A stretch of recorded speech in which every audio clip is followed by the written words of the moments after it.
Now, I just want to emphasize that we're talking about character lies today. We'll be talking about getting your characters laid next week when we cover erotica. Every character who has any sort of flaw has a lie that drives that flaw. Crafting your character's lie is not something that you should take laying down. Or lying down. I can never get that verb right. It is a very critical element to your character's backstory and especially important if you intend to put that character onto an arc through the story. The lie is a mistaken belief that the character has, a bit of misunderstanding or something that is downright false that the character believes.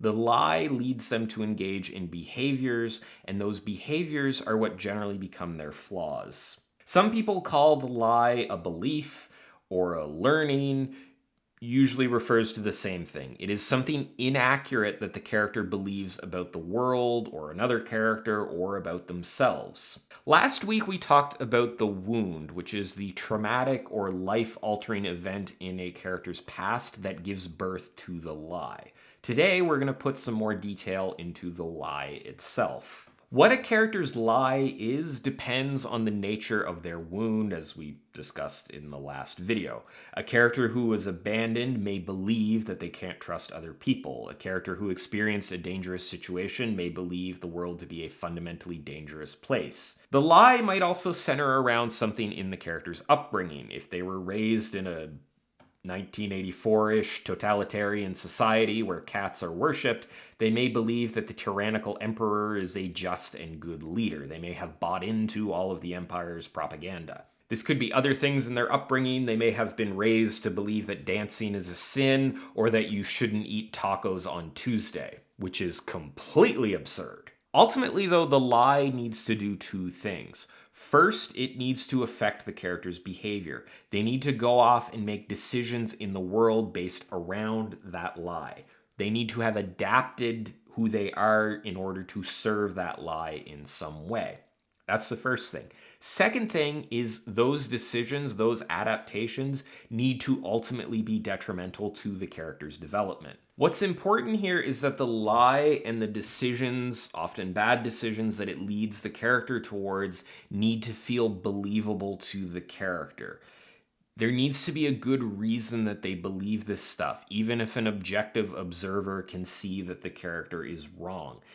Based on their situation, based on what the character has experienced, the lie makes perfect sense. This gets to a really important point about lies. Lies don't create problems in the character's life. On the surface, believing that you are unlovable or not trusting anyone or always having meatloaf on Tuesdays seems like it would be a problem. That seems like a problematic thing that would bring more pain to the character. But in actuality, the way the lie often manifests is as a solution to a very different problem for the character. Even though an outside observer can see the problems that believing the lie is causing for the character, in reality, from the character's perspective, that lie is actually solving a much bigger problem.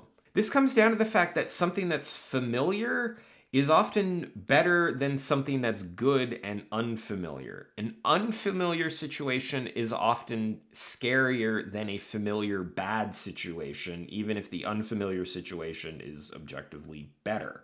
Familiarity is what keeps characters stuck in their ways. It's what keeps them flawed. The lie might be keeping them from growth. It might be keeping them from achieving their dreams, but it also keeps them comfortable. It keeps them in an area that they know and understand. If your character believes that the evil, dystopian, cat-led, tyrannical government is actually good and just, they will continue to work as like a bureaucrat or something in that government because it's familiar to them. Even though it's a bad situation, it's all they've ever known. And going to join the rebellion that's led by golden retrievers or whatever is very unfamiliar and very scary, even though objectively it might be a better situation. This is why the refusal to change, or the refusal to go on an adventure even, not necessarily change, this is why the refusal is such a common trope in a lot of story structures. You'll see this in the hero's journey, for instance. There's always a resistance because changing and moving away from the lie means moving into discomfort and unfamiliar territory. I think one of the best examples of a lie that a character believes is Bilbo from The Hobbit, or Bilbo the Hobbit. Bilbo at the start of that story doesn't want to go on the adventure with the dwarves and Gandalf to the dragon or whatever. He believes that he's happy living in his hobbit hole and smoking all day or whatever hobbits do. He thinks that this familiar but ultimately unsatisfying situation is what's best for him, and part of the arc of that story, part of his arc in that story, is changing that belief and running out down the street following the dwarves as they're leaving and going off on their adventure. That's the lie that Bilbo believes because it keeps him in an unfamiliar, it keeps him in a familiar but unsatisfying situation. Believing the lie means existing in a reality where the character might not be happy, but they are either comfortable or the thought of moving away from that situation is so overwhelming that they can't even face it. Thus, the lie. So, how do you go about crafting a lie for your characters? First off, remember that the lie is something the character has learned from some experience in their past. We talked about a lot of this in the character wounds video, so I'm not going to go through it again, but just understand that there needs to be some event or something that makes the character believe the lie. It can't just be something that comes out of the blue. There needs to be something in their backstory, something in their past experience that causes them to believe this stuff. Next up is to make sure that whatever situation the character finds themselves in, they need to be stuck, and they need to be stuck because of the lie.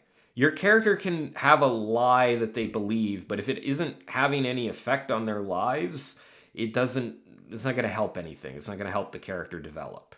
Your character needs to be suffering in some way because they believe the lie. You can be very comfortable and still be suffering. Suffering is different from comfort. We don't really have time to get into that. Change is hard, so just because a character is in a bad situation does not necessarily mean they're interested in changing it. And you need to make sure that their lies and the beliefs they have around that lie are what are keeping them in that situation if you want the lie to effectively drive their arc. Which brings us to the next part of this, which is you need to have something that jars the character out of the lie. You need something that is monumental enough that they are willing to now make the change. You want to, every time you're crafting a character arc, every time you have a character changing, you want to ask yourself, why now? What is the impetus? What is happening now that is making them change when in the past they refused to change? This is just standard character arc and plot stuff. It's the inciting incident. It's the call to adventure, I think they call it in the hero's journey. The character gets invited on an adventure. They have a heart-to-heart with their boss at the ice cream shop and finally decide to quit. Aliens land and take over. Whatever it is, there is some kind of internal or external event that shifts things for the character. Either the situation changes and they can no longer believe the lie, or they learn something that makes them change their beliefs and sets them on a path towards growth and character arciness. This also doesn't necessarily need to happen over the course of an entire story. Changing their beliefs around the lie can happen very early on in the story. That's what kind of happens with Bilbo to an extent. He really stops believing the lie, I think for the most part, that he'd be happier in his hobbit hole or whatever, pretty early in the story. So disbelieving the lie is not something that has to happen over the course of an entire character arc. Speaking of things happening over the course of things, that does not make any sense. Anyway, we're at the end of this video. So there you have it. I would love to hear your thoughts about character lies in the comments down below. Please don't lie about them, because then it would be really hard to... Anyway, if you want to see more stuff like this, you can check out all my other writing advice related videos and subscribe to my channel. As always, thanks so much for watching, and I will see you next time.